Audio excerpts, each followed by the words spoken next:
अस्सलाम वालेकुम। उम्मीद है सारे भरा ठीक होवोगे। अज गल कर लेने चढ़ते तो लहंदे पंजाब के मुतलक। पंजाब एक पूरा खिता पंजाब मुश्तरका पंजाब जो हिंदुस्तान पाकिस्तान इकट्ठा सी तो एक ही तरह के लोग, एक ही तरह की रहत बहत, एक ही तरह के खेत, एको तरह की ज़मीन, नहरी पानी, एको तरह दी फसलां, रहन सहन भी तकरीबन इक्को जिहा ही सी। मैं तो खैर हुण कराची आ गया, लेकिन मेरे वालदा साहिबा दसदी सी, अल्लाह ताला जन्नत नसीब करे, वफात पा गई ने, तो वो दसदे सी जदों पाकिस्तान बनिया उन्होंने वो अच्छी खासी होश च सी, उन्होंने पता सी तकरीबन। तो उदों साडा उन्हों दा जिहड़ा पिंड सी जाखड़ा, चक नंबर 332 जाखड़ा मेन रोड ते वाक़ है, पीर महल ते शोरकोट के दरमियान, तहसील टोबा टेक सिंह के नेड़े तेड़े। तो उदों वो दसदे हुंदे सन कि पाकिस्तान बनने तो पहले दे ही इत्थे रहिंदे सी। वो काफ़ी अरसा पहले आ गया सी, क्योंकि रिश्तेदार इन्हां दे कुछ जलंधर ते लुधियाने रहिंदे सी, उत्थे गुरदासपुर भी रहिंदे सी, तो वो आंदे जांदे रहिंदे सी जी। वो अम्मी दसदी सी कि वो कहंदे सी देश चले हैं जी। तो ट्रेन चलती होंदी सी, पीर महल स्टेशन एक बनया है, उत्थों पीर महलों ट्रेन जाती सी, फिर वो वाघा के रास्ते जाते सी, सफ़र करते सी, रिश्तेदारियाँ भी सी, चढ़ते पंजाब तो लहंदे पंजाब। तो साडे इत्थे इन्हां दे पिंड एक जिहड़ा चौक हुंदा सी, उत्थे दुकानां सी, उत्थे हिंदू बरादरी भी रहिंदी सी, सिख बरादरी भी रहिंदी सी। तो मेरी अम्मी दसदी कि उन्हां दियां सहेलियां हुंदियां सी, अमतल ते शीतल ते होर एक लाला अमरनाथ की दुकान सी, तो एक सरदार साहब से, मैं नां भुल गया की दसिया सी उन्होंने, कि उन्हों की दुकान हुंदी सी मेवियां की, खुश्क मेवा जात, बादाम अखरोट वगैरह। तो लाले की दुकान राशन की सी, लाला अमरनाथ की। तो उत्थे समान क्योंकि रोड के नाल पिंड है, तो पीर महल शहर जिहड़ा है साडा वो बहुत पुराना बनया है, पाकिस्तान बनने तो पहलों का भी वजूद च आए। तो वो उत्थे रहिंदे सी, तो वो सारे मिल जुल के रहिंदे सी। एक बोड़ तो एक पीपल का दरख्त उत्थे हजे भी है उस पिंड विच।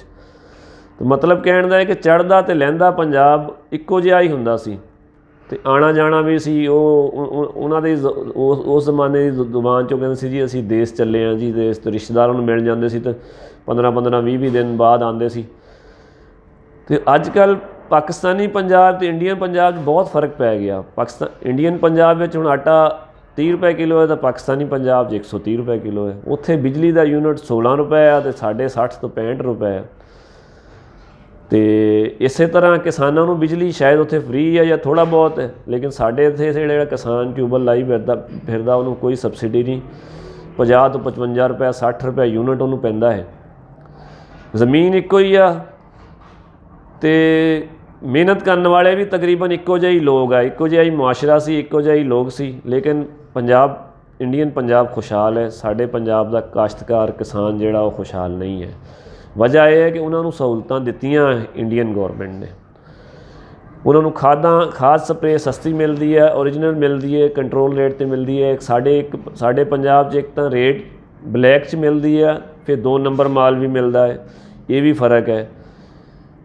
तो रेट भी बहुत ज़्यादा है, उत्थे रेट घट है। हुण जिद्दां डालडा घ्यो आयल उत्थे 200 रुपए किलो है, असीं 600 रुपए 550 रुपए किलो लै खाने ने।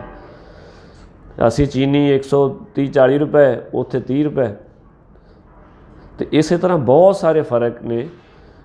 मेहनत करन च पाकिस्तान पंजाब का किसान भी पिछे नहीं हटदा, बहुत मेहनत करते हैं, मेहनती ने साडे किसान। लेकिन उन्होंने महंगाई मार जाती है, बिजली का रेट, खाद का रेट, एंड से जो फसल तैयार हो जाती है फिर फसल का रेट नहीं मिलता।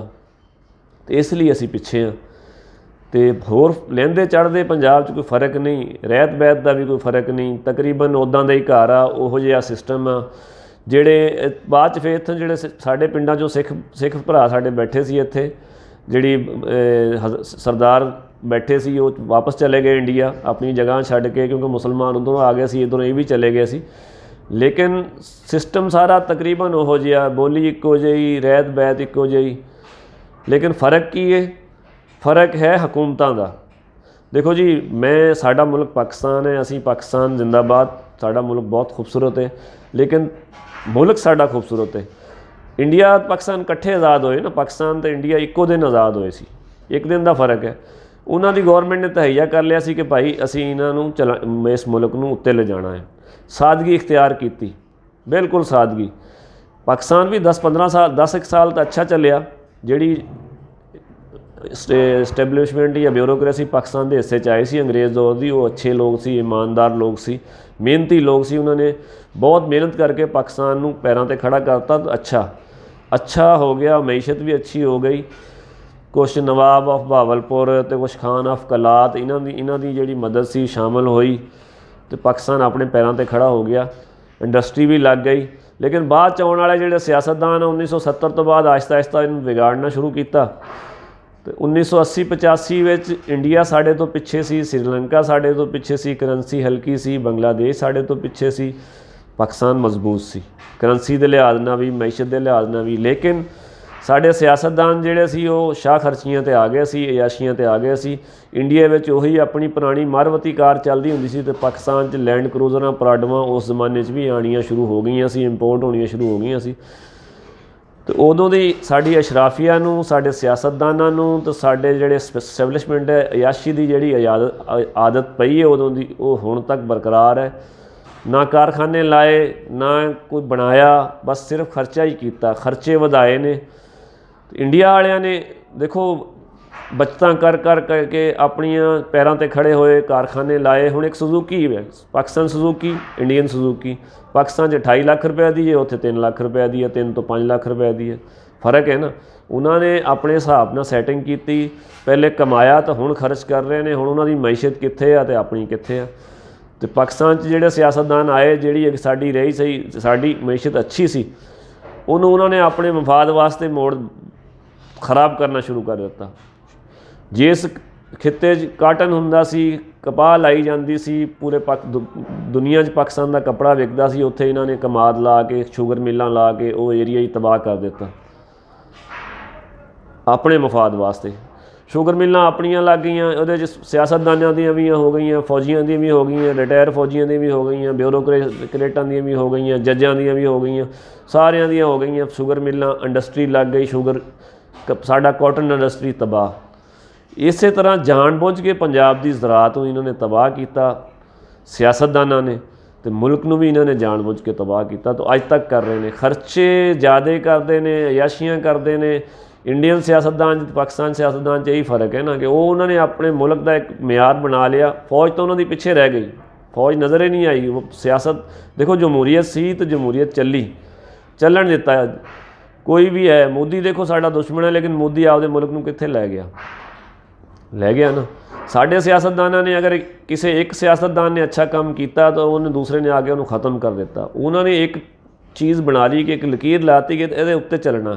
ਸਿਆਸੀ ਇਖਤਲਾਫਾਤ ਆਪਣੀ ਜਗ੍ਹਾ, ਲੇਕਿਨ ਚੱਲਣਾ ਇਸ ਹਿਸਾਬ ਨਾਲ। ਤਾਂ ਉਹ ਅੱਜ ਕਿੱਥੇ ਪਹੁੰਚ ਗਏ ਨੇ ਆਪਣੀ ਮੰਜ਼ਿਲ 'ਤੇ, ਤਾਂ ਅਸੀਂ ਅਜੇ ਰਾਹ 'ਚ ਹੀ ਰੁਲਦੇ, ਬਲਕਿ ਅਸੀਂ ਰਿਵਰਸ ਹੋ ਗਏ, ਪੱਥਰ ਦੇ ਦੌਰ 'ਚ ਪਹੁੰਚ ਗਏ ਹਾਂ। ਅਤੇ ਚੜ੍ਹਦੇ ਪੰਜਾਬ, ਲਹਿੰਦੇ ਪੰਜਾਬ 'ਚ ਇਹੀ ਫ਼ਰਕ ਹੈ। ਹੁਕਮਰਾਨਾਂ ਦਾ ਫ਼ਰਕ ਹੈ, ਹੁਕਮਰਾਨੀ ਦਾ ਫ਼ਰਕ ਹੈ। ਬਾਕੀ ਕੋਈ ਨਹੀਂ, ਫਸਲਾਂ ਵੀ ਉਹੀ ਹੈ, ਲੋਕ ਵੀ ਉਹੀ ਹੈ, ਮਿਹਨਤੀ ਨੇ, ਲੇਕਿਨ ਫ਼ਰਕ ਹੁਕਮਰਾਨੀ ਦਾ। ਸਾਡੇ ਮੁਲਕ ਦੇ ਸਿਆਸਤਦਾਨ, ਸਾਡੇ ਮੁਲਕ ਦੇ ਜੱਜ, ਸਾਡੇ ਮੁਲਕ ਦੇ ਬਿਊਰੋਕਰੇਸੀ, ਸਟੈਬਲਿਸ਼ਮੈਂਟ ਅਤੇ ਸਾਡੇ ਮੁਲਕ ਦੇ ਰਿਟਾਇਰਡ ਜਰਨੈਲ ਜਾਂ ਜਿਹੜੇ ਵੀ ਕਹਿ ਲਓ, ਜਿਹੜੇ ਚੋਰ ਨੇ। ਮੈਂ ਫੌਜ ਨੂੰ ਨਹੀਂ ਕਹਿੰਦਾ, ਫੌਜ, ਪਾਕਿਸਤਾਨੀ ਫੌਜ ਬਿਹਤਰੀਨ ਫੌਜ ਹੈ, ਸਾਡੇ ਮੁਲਕ ਦੀ ਮੁਹਾਫਿਜ਼ ਹੈ, ਲੇਕਿਨ ਇਹ ਸਾਰਿਆਂ ਦਾ ਹਿੱਸਾ ਇਹਨੂੰ ਬਰਬਾਦ ਕਰਨ ਵਿੱਚ। ਹਜੇ ਵੀ ਵਕਤ ਹੈ, ਹਜੇ ਵੀ ਕੋਈ ਅੱਛਾ ਫੈਸਲਾ ਕਰ ਲੈਣ, ਸੁਧਰ ਜਾਣ। ਅਤੇ ਪਾਕਿਸਤਾਨ ਸੋਨੇ ਦੀ ਚਿੜੀਆ ਹੈ। ਪਾਕਿਸਤਾਨ 'ਚ ਅੱਲਾਹ ਤਾਲਾ ਨੇ ਹਰ ਚੀਜ਼ ਦਿੱਤੀ ਹੈ, ਸਾਰੀ ਨਿਅਮਤ ਦਿੱਤੀ ਹੈ। ਇਹ ਦਿਨਾਂ 'ਚ ਉੱਠ ਸਕਦਾ, ਦਿਨਾਂ 'ਚ ਤਰੱਕੀ ਕਰ ਸਕਦਾ, ਅਗਰ ਇਮਾਨਦਾਰੀ ਨਾਲ ਚੱਲਣਾ ਸ਼ੁਰੂ ਕਰ ਦੇਣ। ਹੋ ਸਕਦਾ ਮੇਰੀਆਂ ਗੱਲਾਂ ਇਹ ਲੋਕਾਂ ਨੂੰ ਕੌੜੀਆਂ ਲੱਗੀਆਂ ਹੋਣ, ਬੁਰੀਆਂ ਲੱਗੀਆਂ ਹੋਣ, ਲੇਕਿਨ ਹਕੀਕਤ ਹੁੰਦੀ ਹੈ। ਸਾਡਾ ਮੁਲਕ ਪਾਕਿਸਤਾਨ ਬਹੁਤ ਖੂਬਸੂਰਤ ਹੈ, ਸੋਨੇ ਦੀ ਚਿੜੀਆ ਹੈ, ਲੇਕਿਨ ਇਹਨੂੰ ਚਲਾਉਣ ਵਾਲੇ ਲੋਕ ਜਿਹੜੇ ਹੈ ਨਾ, ਉਹ ਖਰਾਬ ਨੇ, ਉਹ ਗੱਦਾਰ ਨੇ। ਉਹਨਾਂ ਨੇ ਸਿਰਫ ਆਪਣੀਆਂ ਜਾਇਦਾਦਾਂ ਬਣਾਈਆਂ, ਲੰਦਨ ਜਜ਼ੀਰੇ ਖਰੀਦ ਲਏ, ਲੰਦਨ ਪੂਰਾ ਖਰੀਦ ਲਿਆ, ਅੱਧਾ ਦੁਬਈ ਖਰੀਦ ਲਿਆ, ਸਿਰਫ ਆਪਣੇ ਆਪ ਨੂੰ ਦੇਖਿਆ। ਪਾਕਿਸਤਾਨ ਦੀ 24 ਕਰੋੜ ਆਵਾਮ ਨੂੰ, 25 ਕਰੋੜ ਆਵਾਮ ਨੂੰ ਨਹੀਂ ਦੇਖਿਆ, ਅਤੇ ਨਾ ਆਪਣੇ ਮੁਲਕ ਨਾਲ ਵਫਾਦਾਰੀ ਕੀਤੀ ਹੈ। ਅੱਲਾਹ ਤਾਲਾ ਸਾਡੇ ਮੁਲਕ ਨੂੰ ਇਹਨਾਂ ਭੇੜੀਆਂ ਤੋਂ, ਇਹਨਾਂ ਸੂਰਾਂ ਤੋਂ ਬਚਾਵੇ। ਪਾਕਿਸਤਾਨ ਜ਼ਿੰਦਾਬਾਦ।